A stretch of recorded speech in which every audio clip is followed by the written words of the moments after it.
భగవద్గీత జ్ఞాన కర్మ సన్యాస యోగం అధ్యాయం 4 శ్లోకం 2 శ్లోకం ఏవం పరంపరా ప్రాప్తమిమం రాజర్షయో విద్యుః సకాలేన మహతా యోనష్టః పరంతప.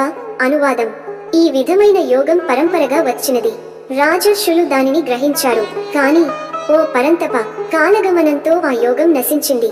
వివరణ: శ్రీకృష్ణుడు చెబుతున్నాడు, ఈ జ్ఞానం కొత్తది కాదు, ఇది యుగయుగాలుగా పరంపరగా వస్తూ ఉంది.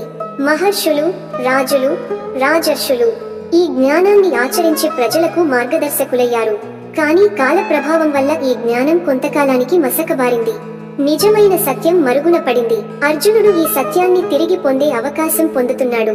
తాత్విక సందేశం: సత్యం ఎప్పటికీ శాశ్వతం, కానీ అజ్ఞానం, కాల ప్రభావం వల్ల అది మరుగున పడుతుంది. ఆధ్యాత్మిక జ్ఞానం ఎల్లప్పుడూ గురు శిష్య పరంపర ద్వారా జీవిస్తూనే ఉంటుంది. మనం ఆ పరంపరలో భాగమవడం ద్వారానే సత్యాన్ని అనుభవించగలము. ఉదాహరణ: ఒక దీపం నుండి మరో దీపం వెలిగించబడుతుంది, అలా వెలుగు కొనసాగుతుంది. దీపాలు ఆరిపోయినా మళ్లీ వెలిగిస్తే వెలుగు తిరిగి వస్తుంది. అలానే జ్ఞానం కూడా పరంపర ద్వారా ఒకరికి ఒకరు పంచుకుంటే నిత్యమై ఉంటుంది. ఎండ్ నోట్: జ్ఞానం ఎప్పటికీ నశించదు, అది పరంపరగా అందించబడినప్పుడు జీవిస్తుంది.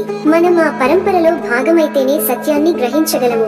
ఓం శాంతి శాంతి శాంతి. లైక్ చేయండి. ఈ తాత్విక సందేశాన్ని మీ మిత్రులతో షేర్ చేసుకోండి. తదుపరి శ్లోకానికి ఛానల్ సబ్స్క్రైబ్ చేయండి. ధన్యవాదములు. జై శ్రీకృష్ణ.